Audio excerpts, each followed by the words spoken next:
Can you name the vacation hotspot so popular that it drew nearly 9,000 visitors last year?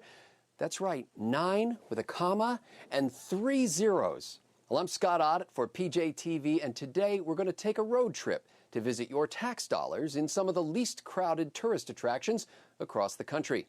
With my guests, Drew Johnson and David Williams. They're from the Taxpayers Protection Alliance. Well, David, how did you two come up with the idea to study these tax-sucking tourism boondoggles? Well, Drew and I are big fans of National Lampoon's Vacation, the movie, but we're also taxpayer watchdogs. And we thought, you know, as summer gets ready, we thought about this in May, as summer gets ready, a lot of people are going to be driving across the country, seeing a lot of sites. I wonder which one of these sites and how many of them are taxpayer funded. Well, Drew, how does a tourist attraction qualify to break into your sort of disaster vacation top 5? What we wanted to do is look at a pretty wide example of these tourist traps, halls of fame, museums, things like that, and see which ones really did the best job of spending taxpayers' dollars poorly. So which were the sort of the best of the worst, and we did open records requests and looked at government budget documents to compile that list. Well, since this is a road trip, let's take a look at some of the best and worst places, starting with the West Coast first. So we'll kick this off by visiting Nevada, the home of Siegfried and Roy, MGM Grand. And Drew, what else can we find there? The Mob Museum, which is going to open next spring, $16.2 million of taxpayers' money has gone to fund this mob museum, which isn't even open yet. It's sort of a glorification of the mob, of the mafia, of mobsters.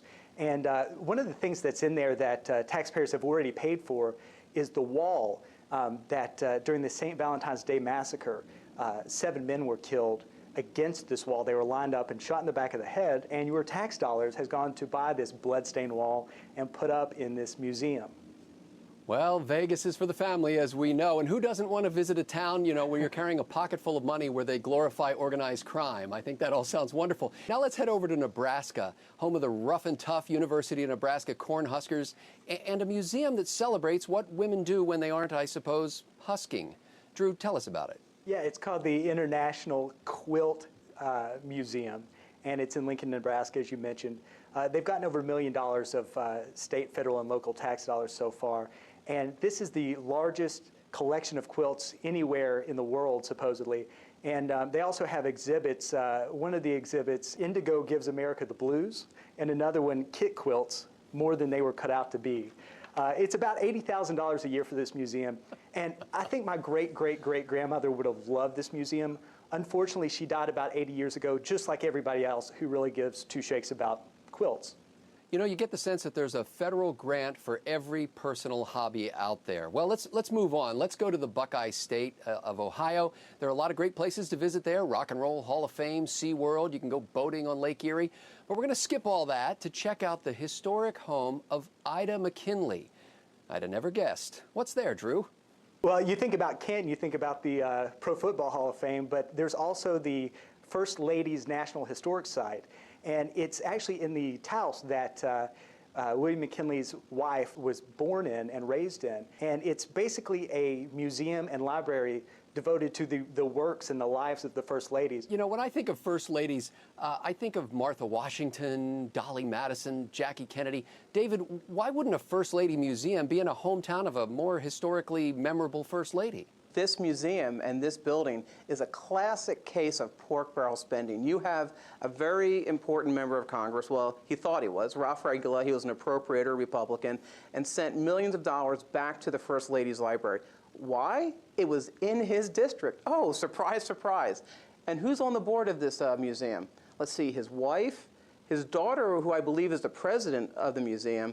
And here's a really kind of weird tidbit, is that John Murtha, a former member of Congress, his wife is also on the board, and she's from Pennsylvania. So there's really no need for it to be here, other than Ralph Regula had this dream one night and said, you know, I want a legacy, and this is going to be a museum to First Ladies. I don't care about Martha. I don't care about any other First Ladies. This is where I want it, because I want people to come to my hometown and have a good old time at the museum.